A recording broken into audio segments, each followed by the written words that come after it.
Welcome to the Aviation Exchange podcast. This is episode 1 of series 1, Beyond The Cockpit. And today I'm joined with Ben, who's the pilot and co-owner of the Chipmunk right behind me here, and an author, and he actually has a book coming out at the start of July.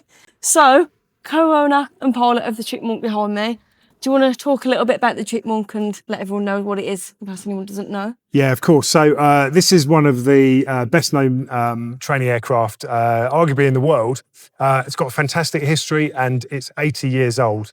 The first flight of this airplane was the 22nd of May in 1946, and it took place in Canada, funnily enough. So the company was a UK company called de Havilland, but during the wartime, it had factories all over the place, including in Canada. The factory in Canada had created or built aircraft like the de Havilland Mosquito. And then towards the end of the war, they were kind of thinking, what are they going to do next? Yeah. And they had a Polish designer there who came up with a concept for a new basic trainer. And that aeroplane was the Chipmunk. Oh, perfect. And I've heard that it has a nickname. Poor Man Spitfire. Poor Man Spitfire, that's the one. Poor Man Spitfire. Why is it nicknamed the Poor Man Spitfire? So the thing about the Chipmunk is that any pilot will tell you, including some test pilots who've flown all sorts of exotic aeroplanes, is that this is one of the nicest handling aeroplanes you can ever fly. So it's basically the successor to the Tiger Moth. So the Tiger Moth was a biplane. It was mainly made out of wood and fabric. But that aircraft trained thousands of military pilots all across the world in the build-up and during the Second World War. As we were coming out of the Second World War and jet aircraft were becoming the norm, they were largely made of metal, they had an enclosed cockpit, and they were just trying to get trainee pilots used to that new environment. So the Canadian branch of de Havilland came up with this airplane. It's part metal. It does have some fabric surfaces still, but it's kind of the next iteration of what had been the Tiger Moth. So it's got one wing instead of two. It's got an enclosed cockpit, so there's a hood that you pull over, so it's a bit more comfortable to fly around. You don't need a massive sheepskin flying coat and all the rest of it when you're flying it. But the real thing about it, and why it's known as a Poor Man Spitfire, is the handling. So the controls when you fly it are really frictionless. In other words, when you're moving the stick around, it doesn't feel like there's any sort of resistance at all. In this aeroplane, it's the handling is fantastic. You just almost think where you want to go, and with a very small movement of the stick, it will take you there. Oh, okay. So pretty easy to fly then, would you say? Well, it's a bit of a cliche in aviation, but they do say that this aircraft is easy to fly, but it's difficult to fly well. And that makes it a really good basic trainer. So because it's a tail dragger, the third wheel is at the back, a bit like the Spitfire as well. Yeah. When you're on the ground, you need to use your feet on the rudder pedals. In modern jets, the thrust is going straight down through the centre of the fuselage. So really the rudder pedals, other than being brakes, are normally just footrests. Oh, okay. But in a tail dragger, when you change the power, you have to use your feet in order to keep running straight and keep the airplane, they call it in balance. So there's a little ball that you look at in the cockpit and you're trying to keep that in the middle. Otherwise, the aircraft's flying out of balance. Ah, that's interesting. But it's a beautiful basic trainer. What it teaches you is to feel flying as much as operate the aeroplane. So you literally do feel it. They call it again. You feel it in the seat of your pants. So you can feel if the aircraft's side slipping. You should be able to feel it descending or climbing, and you feel all of that. You feel almost part of the airplane. So it's like sort of subtle movements. Does a lot. I was thinking then, what can I compare it to? I'll do mountain biking. Yeah, okay. And with mountain biking, you sort of, it's obviously completely different, but you sort of look where you want to go and feel it, and it goes there. You don't do any like big movements. You just sort of very much feel the movement. Exactly. So similar to that sort of. And the more you fly it, I think the more attuned you get with the aeroplane. We've had a few Chipmunk 80th anniversary events already this year. And a recent one, I think in 3 days, I flew about 6 times in this aeroplane. Each of those would be about an hour. And by the time I brought it back here, back home and put it away in the hangar, it really felt like I was completely up to speed with the aeroplane again, and everything was just kind of naturally happening. If you have normally a few weeks off is okay, but over the winter, if you've not flown for a couple of months, you go flying again, you do feel a little bit rusty. Yeah. And then you get your skills back. It's a bit like anything really, mountain biking. Or, No, that'd be interesting, I think, because, I've sort of like looked into maybe learning to fly at some point. But again, it's that like, I think there's like minimum of 40 hours or something for PPL, I think. Yeah. And it's that like, if you do, say 1 hour a week, then you go back to it. You always go back on yourself, don't you? You have to be consistent. It is really difficult. So when I learned to fly about 20 years ago, that's exactly what happened. I was learning in the UK. The weather wasn't great. You're relying on a flying school aeroplane, which sometimes will be booked out, and then you don't get to go flying that week. So yeah, it can take quite a while. I think with hindsight, I would have gone and I'd have tried to dedicate, full time to it, saved up the money, and then tried to do it close together because Yeah. you really do retain those skills as you progress. But in terms of learning to fly, don't forget this is what a lot of like generations of military pilots learn to fly on. So these type of airplanes, although they're rarer now, they give you a really good foundation for flight because you get to feel what the airplane is doing as much as sitting there pressing buttons and operating the system. But it depends what you want to go on and do. If you want to fly just for fun, as I do, then these aircraft are absolutely fantastic. Perfect. If you want to go on to fly for the airlines, you might want something with like a glass cockpit and a bit more sophisticated in terms of the systems. No, I think it'd be pretty cool to fly one of them anyway, to be honest. But the another fun fact is King Charles learned to fly. Yeah, absolutely. So the Chipmunk has a bit of an association with the royal family. So Prince Philip actually learned to fly on a Chipmunk in 1952. Okay. So there's great photographs of him from the archives of him sort of looking at the airplane for the first time. A couple of the other royals learned to fly in one as well. Yeah. And then in 1969, the current king, King Charles III, went solo in a Chipmunk, not far from here, at a place called RAF Bassingbourne. Okay. And he flew in that aeroplane. Its tail registration is WP903. And that aeroplane is still owned and operated, in fact, by a bunch of mates of mine. So we quite often go off and fly together. And I've been lucky enough to fly that aeroplane a few times. Wow, that's amazing. I bet that feels so cool being able to just fly and be around the same aircraft that it really the does. little king learnt to fly in. Yeah, in fact, a mate of mine who's one of the co-owners of it is called Bob Brinkley, who's a display pilot. So if you go to some of the air shows and you see the red Chipmunk, chances are it'll be Bob flying it. Yeah. And he says, when you do fly the Royal Chipmunk, you feel like you're sitting on the king's chair. That's crazy. I bet that's so cool. Yeah. I bet that's amazing to do. And obviously, it's a very popular aircraft within the aviation community. Where would you say your favourite place is that you've been able to fly the Chipmunk? Where's a favourite place I've flown the Chipmunk? So I think the thing that I'd never appreciated about the Chipmunk when I first got involved in it is that it's really sort of opened doors and it's been a real social connector. So I first had the opportunity to fly in one, and really I sort of put all of the subsequent experiences down to this. I got introduced to a lady called Carol de Sola Atkin, and I was flying some other aeroplanes, and a mutual friend said, "Oh, you should go and fly the Chipmunk." And I was thinking, well, I've seen one, but I don't really know much about them. So I went off with Carol one kind of sunny summer afternoon, and we landed at 3 different grass airfields. And by the time we got back to home base, I was absolutely besotted with the aeroplane. And I just thought, this is the kind of flying that I want to do. Now, I think I got played a bit like a cheap violin because, funny old thing, they had a share going in the airplane. Oh. So she did an amazing sales pitch. And by the time we got back, I was like, I definitely want to join the group. And, that's it. Can I get involved in Chipmunk flying? So she started to, take me flying, and I got used to the airplane with her. And then a really amazing pilot called Dennis Neville, who was based with his Chipmunk at the old RAF Henlow, is a guy that taught me to fly it and formally kind of signed me off as being capable of flying the Chipmunk. Okay. So that was a brilliant experience. Yeah, it is very awesome. different. You need to use your feet a lot more in tail draggers. So as you put the power on and the tail comes up, you need to be using the rudder to keep tracking straight down the runway. And for somebody who's used to the more modern tricycle undercarriage with a third wheel at the front, it takes a bit of getting used to. But yeah, I mean, after a reasonable number of trips with Dennis, I was getting into the groove, got used to it, and then landing as well. You've got to be quick on your feet and make sure you're tracking down the runway, because with tail draggers, the aircraft can literally do what's called a ground loop if you're not on your metal. And they do say in the tail dragger, the flight is never over until you shut down and it's in the hangar and everything's turned off, basically, because they can be a challenge. But I would say it's not. Yeah, it might be a little bit intimidating to start with, but actually it's just like flying any other airplane. When you're in the sky, it doesn't matter where the third wheel is. When you're coming into land or taking off, that's when you've got to focus a bit more, but you soon get used to it. And again, when you're building up your experiences, you basically, I would just say, just use the rudder to keep straight on the runway. Just look out the window. Yeah, makes sense. Yeah, so that was how I got into Chipmunk flying. I suppose then one of the most amazing experiences was I flew the Chipmunk 3 times into the Royal International Air Tattoo down at Fairford. Oh, that's really cool. I didn't know that. So I'd got invited. I'd been at the Paris Air Show. I happened to be with work. I happened to be at a dinner and sat next to this guy who introduced himself, and he was joining RIAT in a kind of senior role. And he said, well, you fly a Chipmunk, you must fly it into the air show. And I was a bit sort of inexperienced and naive, so I just went, yeah, okay. Go on, then. When I said to I said to my fellow group members, I need the plane this weekend because I'm going into Riyadh. And they were like, what? That's not possible. Going to Riyadh? You're winding us up kind of thing.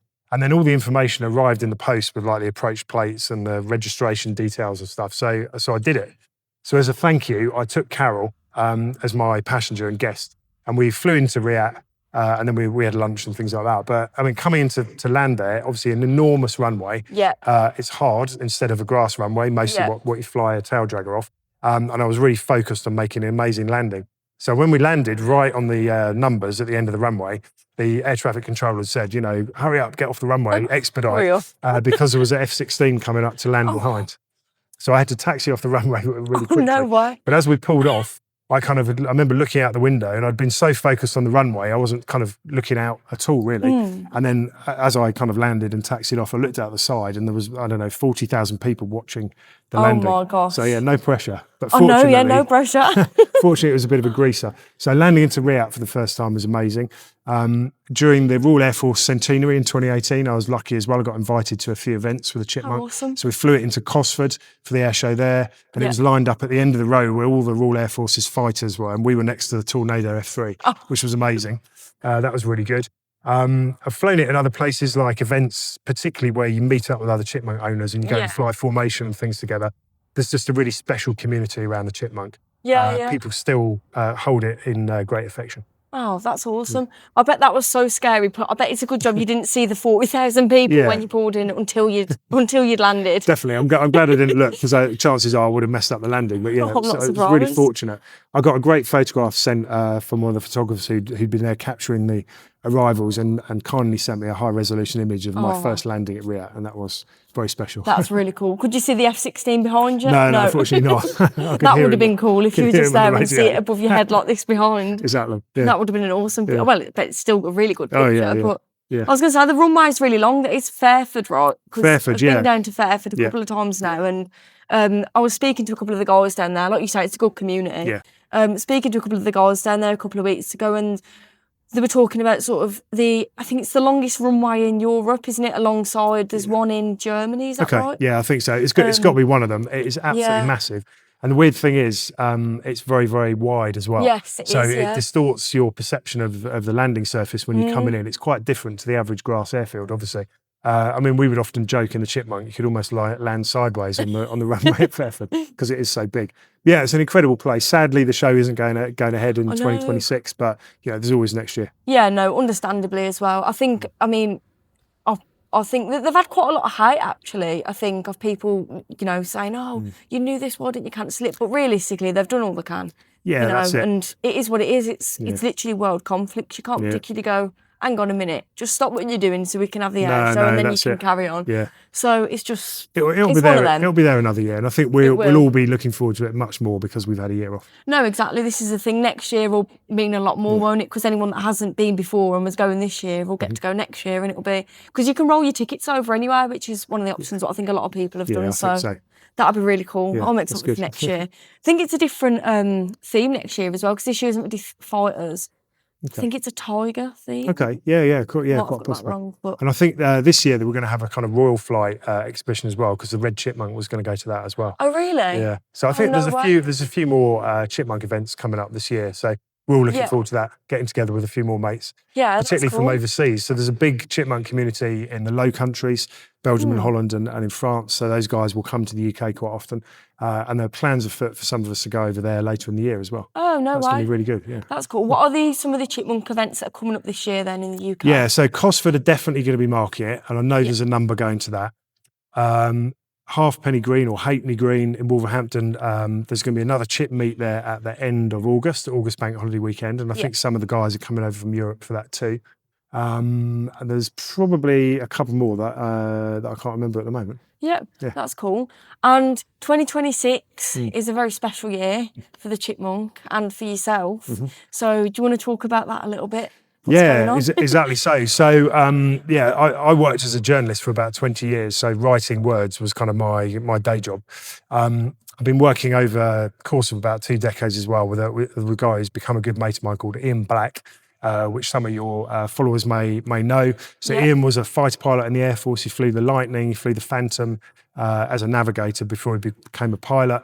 When I was flying the Tornado F3, he famously used to sneak a camera into the cockpit, and some of the most famous early aviation images, certainly from the first Gulf War, were taken by him from the cockpit. Anyway, he's a really good air-to-air photographer. He's published 20-something books. And I was telling him the story about when you go anywhere in this aeroplane, quite often you'll pull up, an airfield, shut down, and almost before you've got out of the airplane, people want to come over and tell you their story about, I learned to fly in the Chipmunk, or I had these experiences. And I was telling Ian that story, and he said, well, you should write a book about the Chipmunk then. It's the 80th year coming up. And I was like, I'm kind of busy. I've got a lot going on. But what really crystallised it was when Ian's distributed his books is through the Aviation Bookshop, and the guy who runs that, Simon, had come across a massive collection of chipmunk photographs in the estate sale of somebody who died. So Ian had said to him, well, my mate Ben is thinking of doing a book. It'd be great to see the photographs. This guy has thousands of photographs, which I now own. That's amazing. So some of them are publicity photographs from when the aircraft launched in the late 1940s. Wow. Publicity photos in the 1950s. I've got pictures of the King learning to fly in it. I've got pictures of nearly every chipmunk in the world, I think, in this collection of photographs. Wow. So there's too many photographs for one book. But really, what I wanted to do, there have been books about the chipmunk, numerous times before, but they've tended to be much more technical. What I'm trying to do is tell the story about the people behind the chipmunk, but also the aircraft as this amazing machine that taught generations of people to fly. Why is it so good as a teacher? What is it actually like to learn in the Chipmunk? I've interviewed a young guy who must be one of the most recent qualified Chipmunk pilots called Will. And he's basically learned to fly in it. And, he's a flipping great story. I've also interviewed an older guy at the other end of the spectrum called Mike Neal, who was known as Mr. Chipmunk for a while. Mike flew the Chipmunk for years and years in the Air Force, including in RAF Gatow in the Cold War in Germany. And can you believe they used to use this as a spy plane? Oh, no, to be honest, I did read that actually. I think I've got that on here somewhere.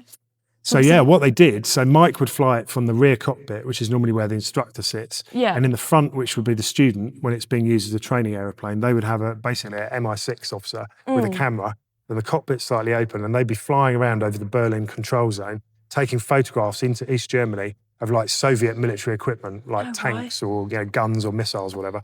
And that was their job. And apparently that was some of the best intelligence that the Allies got about Russian military disposition and equipment was taken out of one of these. So his story is amazing. And then he went on to fly, he ran 6 air experience flight at RAF Abingdon, where loads of younger people would get their first experience of flying in these aeroplanes. And actually he sent Ian Black solo in a Chipmunk at RAF Abingdon. So there's a nice connection. Oh, that is nice. Yeah, that kind of connection as well, I refer to it as this common thread. Because anytime you meet a chipmunk person, they know somebody else who knows somebody, and it all just kind of weaves its way together. So actually, I always say, and everybody acknowledges that aviation is a massive global industry, but actually it's a small village because everybody knows everybody else.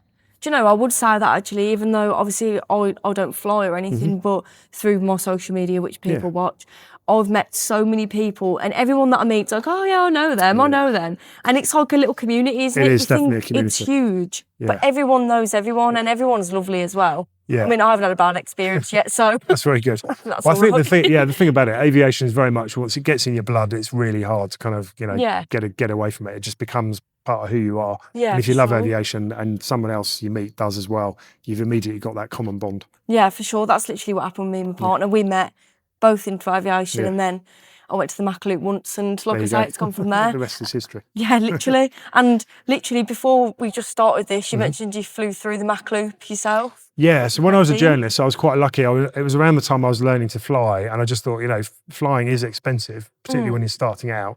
And as a journalist, I'd suddenly realised that there were all these aviation companies that were looking to kind of promote, what they're up to in the media. So I simply wrote to all of them and said, hello, I'm learning to be a pilot. I write for these publications. It'd be great to kind of meet up and talk about what you do. So that led to some really incredible experiences. And as a journalist, I've flown more than 30 different types of airplanes, ranging from private jets to I've flown the 2-seater Spitfire a couple of times, flown the Mustang a couple of times. Historic airplanes as well as modern private jets and all sorts of other stuff as well. But yeah, the military were quite generous, particularly the Royal Navy, at getting me in to kind of write about what they did. Yeah. I think the first thing I did was the end of the Royal Navy search and rescue Sea-King helicopter. So I got invited down to Culdrose, got flown in the helicopter. You know, they chuck you on a cliff, they winch you up, you get to kind of do all this crazy stuff, and it was brilliant. And then I got to fly, they were standing up a unit called 736 Naval Air Squadron with the Hawk. And what they were doing was they were reconstituting maritime fast jet aviation ready for the F-35 that was going on the carriers. So they had some ex-Harrier pilots who were teaching a new generation of Navy fast jet pilots how to operate, at sea. So I went flying with them, had an amazing time, flew in the Thursday War, literally down to, X feet over the sea, attacking the NATO fleet in the western approaches. And then I was very lucky, the pilot, because he knew I could fly, said, we'll go up to 10,000 feet, you have control, do what you want. So we did some aerobatics, flew around the coast of Cornwall, and it was really quite fun. And then the Royal Air Force had seen that and said, well, why do you keep flying with the Navy? And I said, well, they keep inviting me to do stuff. So the RAF at the time said, eventually invited me to go and fly the Hawk T2, which at that point was quite new, up at RF Valley. And again, they said, what do you want to do? And I said, well, I'd love to go around the Mach Loop. So that was an incredible experience. We had I think we were about an hour and a quarter, hour and 20 minutes. We had to fly over a memorial to T.E. Lawrence. I think it was a town he was born in, Porthmadog. Yes. And we flew around the mountains, and then we had to fly over there at this memorial ceremony. But in the meantime, one of the instructors said, right, we're going to do the Mach Loop, which he flew, obviously. And then he said, after that, it's your jet, and we'll do what we want. And then we've got to go back down to fly over this memorial. So I remember just going into the Mach Loop, and it's as spectacular as you see. It was incredible. I remember being at sort of 90-degree knife edge turns, going around mountains, and literally the rock face is right there next to you. We rolled out into one valley, and it was just a wall of kind of water and rain and just crud, basically, right to the deck. I remember as he rolled out, he said, "Oh, this is no good." Went full power, put it on its tail, and we just shot up to, I don't know, 10,000 feet. Rolled off the top, and then he said, "Right, you have control." And I was like, it was absolutely amazing. Oh my gosh. So and the little Hawk. The Hawk is an amazing airplane. I know it's had a lot of problems recently with engine issues. Obviously, the Red Arrows are going down to 7 jets for this season, which is a shame. But it's like a little 1960 sports car. It's phenomenally fun to fly. Really responsive. It's quite nippy. And you just feel a bit like the Chipmunk. You feel connected to the airplane. Yeah, I really like the Hawk personally. I think, like I said, like when I went to the Mach Loop for the first time just to watch, I went up on Cad West, and I was just sat there, and the first thing that came through was a Hawk. Yeah, amazing. So my first experience seeing anything low level close up like that was with a Hawk, and I was amazing. Like, this is cool. And then I got a Typhoon. But like you say, they're so close to the mountains when you go through. It's got to be such a crazy feeling, just like if you look to the right, loads of people sat on a hill taking pictures of you, like, right next to you there. Like, there's got to be such a crazy feeling. It's a real rush, actually. I mean, you get that sensation of speed. I think low down over the sea with the Navy, doing whatever it was, 400 plus knots at sort of X number of feet, like below 100 feet, basically. I remember thinking, it felt like I could put my fingertips in the waves as we were going past. It was so low, and you get a rush like that. But flying in the Hawk around the Mach Loop was the same, because you see the rocks rushing by, and you just think one slip. I remember the thing that really focused my mind, though, as a non-military pilot, is when they give you the brief on the ejector seat, and particularly the pilot on the Mach Loop said, we are going to be low level. There is a risk of bird strike. If we take one through the canopy and I'm incapacitated, just eject yourself. And it, don't worry about me. If you see me slump and the airplane's doing that, pull the handle. Really? So I remember thinking, wow, this is like serious business. Yeah, and when you're in the airplane, you have to take out the pins for the ejection seat, and also they have this explosive cord in the perspex above your head. The idea being that will blow, and then that creates room for you to go up on the seat. So you have these 2 pins, and you have to pull the pins out and store them. And the ground crew person is down there, and you show 2 pins to show that you've taken the pins out. And at that point, you're on a live ejection seat. Oh, my God. The first time I did that, you think, oh, okay. A bit scary. It focuses your mind a bit. Yeah. I bet that's a lot of adrenaline, though. Yeah, it's fantastic. I think, I've never managed to fly in a frontline aeroplane, but the trainers were fantastic. Oh, yeah. I had to go in the Jet Provost, which is the kind of previous generation military trainer. The L-39, which is like the Russian equivalent of that. Flown that a few times, actually, and that is really amazing, including with the old Breitling jet team, which is a bit like the Red Arrows, but civilianised. And that is mind-blowing. When you look out the window That's and there's awesome. all these other airplanes around you and you're upside down over Dijon in France, that's pretty I cool. bet it's quite scary. I always think about that. I always think about, like, whenever I watch the Red Arrows or even Team Raven, which is like a amazing. display team. Yeah. When I watch them, I'm like, it's quite scary that one wrong movement, I mean, in anything, but like the fact that they're so close to one another in the air. I think they said it was like 4 feet. They said if it's 4 feet away from one another, they think they're too far. Right, okay. And I was thinking, well, I'm 5'3", so that's very, very close. Pretty close. It is pretty close. So scary perspective. I think they just train so much that it just becomes instinctive, really. Yeah, And we fly quite a lot of formation in the Chipmunks, albeit it's a lot slower. So typically sort of between 80 and 90 knots. Yeah. But you're just watching for references on the person you're formating on, and you're adjusting your flight path and your power setting based on what they're doing.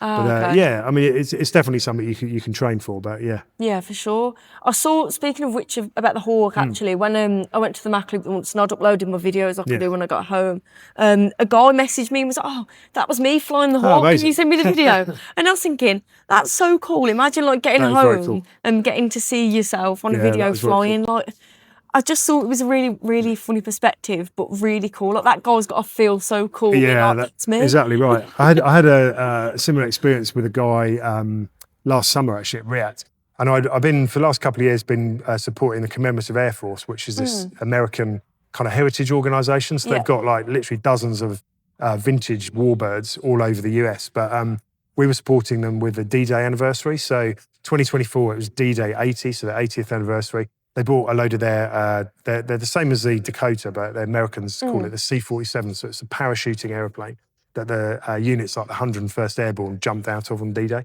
So they brought a bunch of them over for the anniversary. And my job, because I told you I used to be a journalist, was looking after journalists. So I would take these journalists on the C-47, we'd fly around over Normandy. It was just an incredible experience. And then as part of that, I was also able to fly on the Americans' Hercules, the C-130. So I've flown around that. 500 feet over Utah Beach, tail chasing with 3 other Hercules was absolutely amazing. And they put the ramp down so you can look out the back and stuff. That was very good. But on one of those trips, I think it was last year, we had flown over the American Memorial on D-Day itself. And we were escorted on either side by 2 of the Special Forces C-130s from RAF Mildenhall. Got a really good video just with the iPhone out the window. And I happened to be at Riyadh soon after that.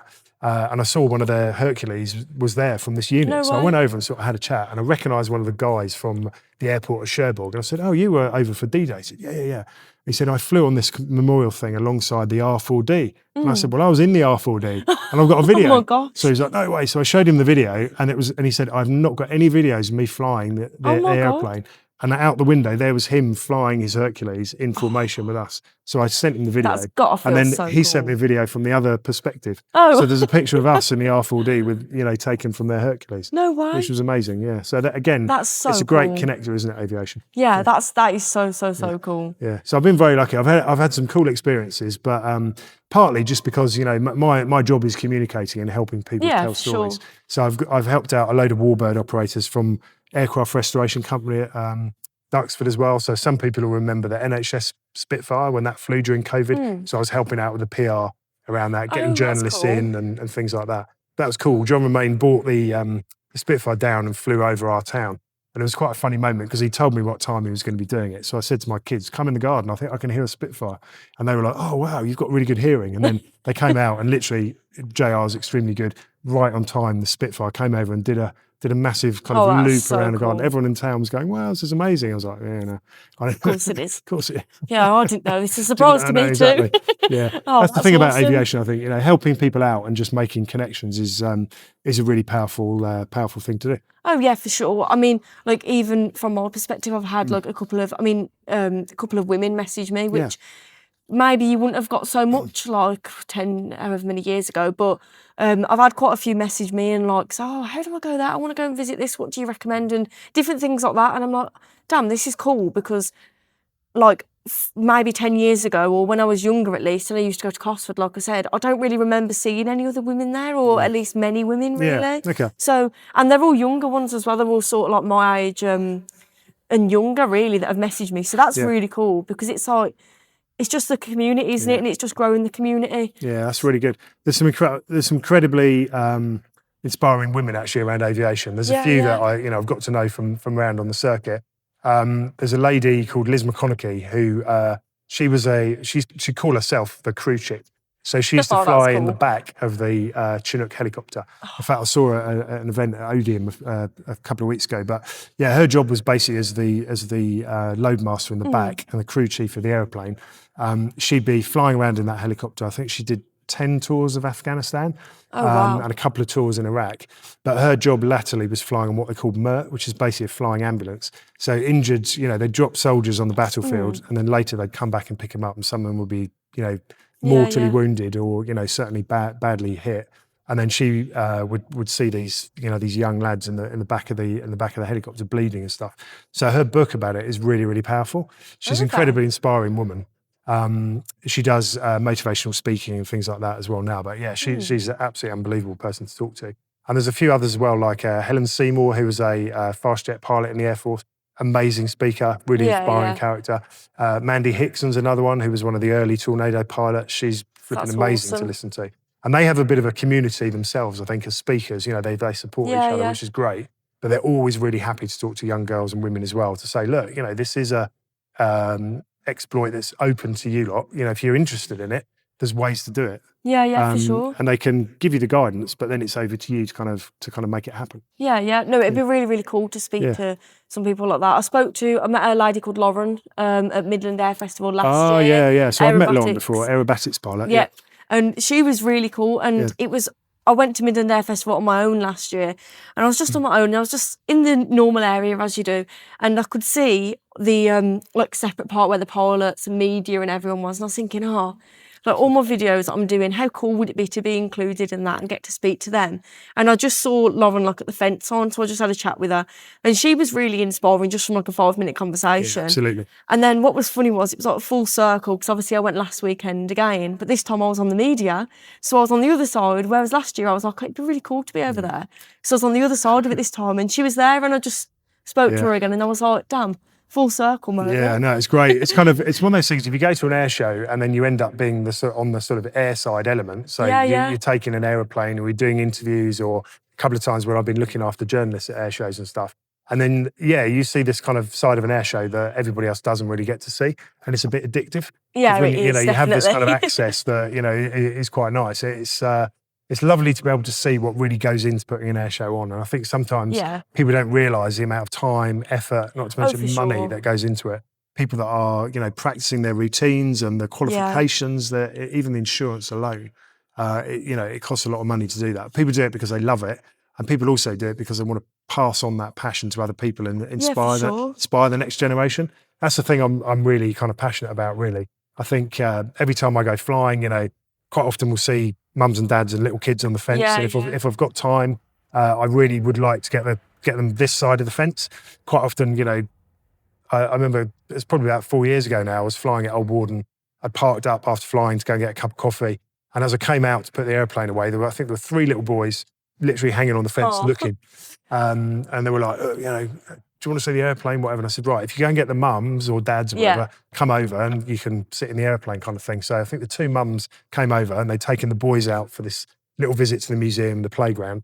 So each of the kids had sat in the airplane, they got photos and whatever. And then one of the mums contacted me afterwards and said, we spent loads of money over the summer trying to amuse these kids. And the only thing they've talked about is sitting in the airplane. Yeah. And you just think, well, it's cost me nothing but 20 minutes of chat. And if even one of those gets interested in aviation, then that's job done, isn't it? Yeah, no, that's exactly what it's all about. Like that's what I love about it is the community and wanting to get people involved. I mean, things like that will stick with them for a lifetime. Like that will stay with them forever. And it's like my partner, when he was younger, he said his first memory of aviation, I think it was a typhoon. He's going to see this and he's going to correct me. But he said when he was younger, his granddad used to take him. Can't remember where it was now, but they were at the end of a runway. He was standing on the back of his granddad's truck. Amazing. And as they were taxiing, he was waving. This is when he was like 5, waving at all the pilots. And he said one of the pilots waved back at him, and that was it. And then he said they all got scrambled. Oh wow! So he watched them scramble, and they all waved at him. Yeah. And he said that was it. And that was like the memory, and that's how he got into it. And I thought that's the thing. It's like he's 25 now, Yeah. 20 years later, and that's his like core memory of Yeah. how he got into aviation. Yeah, exactly. So it's just little things like that. That's it. It doesn't take much, and I think really, as you know, we're lucky enough to kind of own and operate these aeroplanes and do some really cool things as a result of it. And we kind of owe it to pay it forward to the next generation. Because let's face it, you know, these things are 80 years old now. Yeah. Maintaining them is more difficult every year. It's not only as expensive, but it's getting the people with the right engineering skills to be able to do that. Those people are starting to retire. We need to get younger people into engineering. We need to get more younger people into flying vintage airplanes if we want to see these things survive for another generation. Yeah, for sure. That's one thing. So obviously, like you say, the maintenance on the Chipmunk and the fact it's in its 80th year. Yeah. What's sort of the process with the maintenance? Yeah, so I mean, in some ways, I would liken it to an MOT on a car, but it takes a bit longer, and it can be more expensive depending on what you need to do. But there's literally a schedule of tasks that the engineers will go through. And I've written about the process of doing that in the new book. So I've interviewed the guy who looks after our one. And there's a series of tasks that you do. So a lot of it is just taking the panels off so you can see inside the aeroplane. You can see the control cables, what's wearing or, rubbing together, or what bolts need replacing and things like that. And a lot of it, for the engineers who really understand these aeroplanes, is kind of common sense. So if something's worn or broken, you replace it. Well, it's as simple as that. If it's okay, you put some grease or oil in it, or, you may not need to touch it. But you've really got to give it a good look. With Chipmunks as well, though, there were these things called technical news sheets, which were like additional maintenance checks that you need to make on them, partly because they're old, but partly these things weren't designed to be flying for 80 years.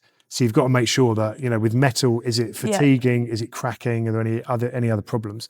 So those technical news sheets are on a kind of maintenance schedule. It might be a 2-year check, it might be a 5-year, it might be a 10-year, but within that period, you need to check it and make sure everything's fine. So there are some bulkheads towards the tail that you need to check. The undercarriage, there are castings that the leg kind of slots into, and they have to get x-rayed just to check they're not cracking. So it's things like that.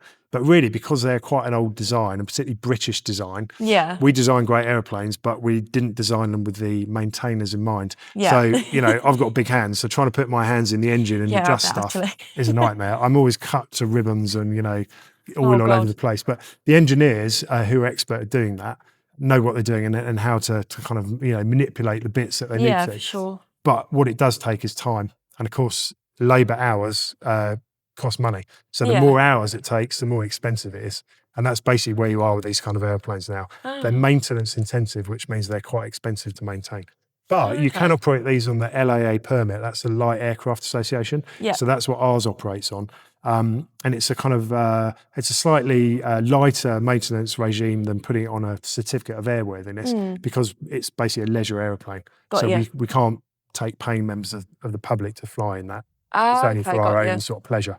No, that makes sense. That's really, really interesting. I think the fact it's still flying after 8 years when it wasn't even designed to fly for 8 years is incredible. No. So this one was built in 1950 in Hatfield. And it's pretty much, they may not be the wings that were on it when it was built, but it's essentially the same aeroplane as when it came out of the factory. It flew with the Royal Air Force for most of its time. It did things like air experience flying for cadets, university air squadrons. It flew with Central Flying School at Cranwell as well for a while. And then it ended its career at Middle Wallop, which is the Army Air Corps Training Centre. So young helicopter pilots would learn to fly on that before they go onto the helicopters. And it was basically a way of finding out whether you could fly and to teach you kind of air-mindedness and just getting used to being in aviation. So it left the Army in 97. It was sold onto the civilian sector, had one careful owner who was a Concorde pilot, and then we acquired it in 2019. Oh, we go. So you've had it a few years now. Yeah. And each year it goes in to have its maintenance done, and something, it kind of gets a little improvement each time. So it's looked after by the Aircraft Restoration Company at Duxford, world-class team of engineers. They build and rebuild Spitfires and other Warbirds, but they also have a massive number of Chipmunks to look after. Awesome. And the chief engineer there, a guy called James Gilmore, who's interviewed in the book, is one of the best Chipmunk engineers going. He knows them inside out. He's worked on all of the Chipmunks. He just knows how they think. But he describes each one as having its own kind of personality. It's a bit like people. They've all got their quirks, but they're all sort of similar. That makes sense. It's an interesting chapter of the book, that.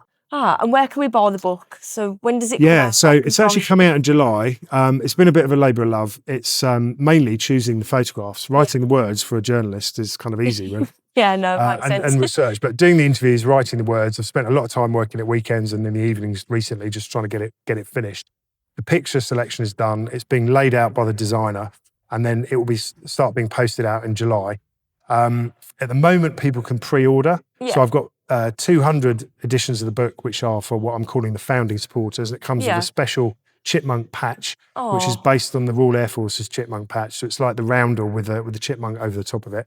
And those 200 people will get the patch and will sign the book and all the rest of it. So they're like the founding supporters. And then everybody else after that will just get the book without the patch. I think the most amazing thing about the book is there are some photographs in there that have been seen before, but one of the things that I've been really keen on is promoting, the next generation of people coming through. Yeah. So we've got a young pilot in there. The cover design, this is the cover. Oh, okay. Oh, that's cool. Yeah, I like that. Yeah, that was designed by a young design student who's also a really good photographer called Oliver Stevenson. So we wanted to do something that really represented the chipmunk for this first edition of the book, and the RAF roundel is kind of the ideal thing. And the chipmunk is actually inverted; it's doing aerobatics, where normally, you don't put pictures of airplanes upside down or looking like they're crashing. But for the chipmunk, it is an aerobatic airplane, so it's trying to create that nostalgia that people have for the airplane. If you talk to anybody who's ever been near the chipmunk, one of the things they talk to you about is like the smell. If you stick your head in the cockpit, it smells of leather, smells of oil, smells of like metal, and it just has that nostalgic feeling. Yeah. And quite often smell kind of triggers memories, doesn't it? So for a lot of people, that's it. I had one guy at Halfpenny Green actually came over and sort of said, "Can I stick my head in it?" I said, "Yeah, go on then." And he just inhaled it and he said, "Oh, I feel like I'm 15 again." Oh. And he just had that amazing memory of waddling across the airfield, getting in the airplane and then being taken for his very first aviation experience, and just that smell triggered that amazing kind of emotional memory with him. So this, as I say, this book is not a technical manual. It's about the people and for the people who've ever been around the chipmunk, whether you've flown one once or whether this was the start of an entire career in aviation, or whether you've just admired them from afar. But everybody who loves the chipmunk, there'll be something in this book for them. Oh, perfect. And then we're supporting these young creatives. So Oliver, who's done the designs and the photographs, really talented young guy. There's another videographer and photographer I've worked with called Adam Simpkins as well, and some of his work is in the book. There's a few other photographers around that have, contributed pictures as well. But really, I think the most fantastic thing is going to be some of the archive imagery, which is literally out of the de Havilland archives. And I've, inherited this collection of photographs. There's too many for one book. So what I think we might do is do a second volume that has more photos and words. Yeah. And then for the real collectors, there'll be some beautiful images in there as well. So it's been really good fun putting together, but I bet it's harder to choose the pictures that are staying in than what's going out. It's really difficult. I was about to say you could probably just have a completely separate picture book, couldn't you? In the end, I bet you've got that many. I think for volume 2, we're going to have to use some of the best stuff that didn't make the cut for volume 1, because there are some absolutely sensational photographs of chipmunks out there. I bet that's amazing as well to see pictures that no one will have seen before either. That's really cool. I'm looking forward to reading it. I'll have to get one. I'm excited. Pretty confident people are going to enjoy it. If you've had anything to do with the chipmunk, this isn't a stuffy, technical manual. This is something that is going to spark off the emotional kind of chords, really, because it's the stuff that is meant to make you think back to when I had that experience. No, exactly. That makes sense. Yeah. Well, I think the last thing, the advice for younger people. So I know we spoke a lot about, we're obviously both two people that are quite passionate about getting the future generations, more generation, younger kids into aviation. You see them all at air shows all the time, waving at the pilots and sat there. But if they want to actually get into aviation and they haven't got family members or parents that can sort of pave the way for them, is there any advice you give to them? Yeah, I think it's a really good question. So I think anybody who's passionate about it, I think, needs to understand that there is ways to make it happen. Yeah. So when I was a kid, I was one of those little kids going to air shows and, waving from the fences. And I tried to get into the Royal Air Force. So I went along for a flying scholarship, and then I went for a university scholarship. And really, it is honestly, genuinely open to anybody. The main thing you need to have is determination and to be a bit creative in thinking how to get there, because there's more than one route. Yeah. Okay? Now, if you're fortunate enough to have, parents or family or somebody who's got a lot of money and can put you in, and you can do that training continuously, then of course, you know, that is one way you can do it. But most people aren't like that. Most people do it kind of the modular route. So I started off, I had a few trial flying lessons at my local flying club. And I remember thinking, you know, this is something I want to do. I applied to the Royal Air Force. I went through the selection centre and I passed all the aptitude tests to be a pilot. Yeah. But unfortunately, they didn't offer me a place. Oh, no. So I went off to university. And while I was there, I decided to become a journalist because a mate of mine was running the college paper. So I went journalism and I came back to aviation later. But by then I was I was doing some freelance work. I was getting the money together. I was taking sandwiches to work and like saving as much as I could to fund my flying lessons. Yeah. The thing you've got to remember though, it's not just about getting a license at the end of it, because how are you going to pay for it when you've got this piece of paper? No, exactly. And it's all part of the process. So I'd really say, have a couple of lessons, get friendly with people that are going to be willing to take you, you know, this side of the fence. And, you know, you might get, go flying with somebody like me. I took a kid flying at the museum recently who's a new volunteer, and his dad actually came over and said, you know, this kid was really interested in vintage aviation. So I sat him in the cockpit and he was quite cheeky really, but he just sort of said, right, well, when are you taking me up then? And I kind of went, oh, well, okay, fair play. You know, he's had the gumption to ask, and I was having to taxi back to the hangar. I may as well fly, land and go back in. So that's what I did. I took him up for 20 minutes and the kid was just completely lit up. I bet. And again, I think that amazing. tiny little experience may give him something that he's now really determined to kind of pursue. So the thing to really bear in mind is you've got to be determined. Second thing is there is money available. There's scholarships, bursaries. It is competitive, but there's now a lot of them around. The Air League offer them. The Honourable Company of Air Pilots offer them. I'm involved in a charity called the Havilland Educational Trust, and we're trying to get more younger people into flying vintage aeroplanes and also maintaining vintage aeroplanes. Those skills are essential. So there's funding to support people to do that. But really, if you just go to your nearest airfield and make a nuisance of your place, make a nuisance of yourself. A lot of people talk about being a hangar rat when they were kids. In other words, sweeping up the hangar, you know, just being involved and being around aeroplanes. And eventually somebody will go, do you know what, come and have a quick flight with me. And just make yourself kind of useful. There's also a whole load of other operators, particularly in the warbird world, who are always looking for volunteers. And that might be, you know, come and clean the airplane, come and put the fuel in it. Come and help with passengers or anything, but just anything to be around the scene. You get to know people, opportunities come up, and then you've just got to grip it with both hands and really go for it. So it isn't an exclusive environment to be in. You know, people like me, you know, I didn't do brilliantly at school, but I've ended up in aviation to a certain extent. And it's just really about making sure that you generate the opportunities and taking advantage of it. Yeah, no, that makes perfect sense. So there's always a way. There's always where there's a will, there's a way. I knew I was always going to do something in aviation, but you know, I'm not a commercial pilot, but I'm lucky enough to work in aviation and also to go flying as a. It's a bit more than a hobby. It's kind of a passion. Yeah, for sure. It is a passion. It's definitely a passion. So I think that's everything. Cool. Thank you. Thank you for watching this podcast. Anyone that's watching, if you liked the video and audio, as this is also on Spotify, please like it. Please subscribe to the channel for more. And thank you so much for doing this with me. No, that's fine. I really appreciate it. Thanks. It's been really, really interesting. Awesome. Thank you.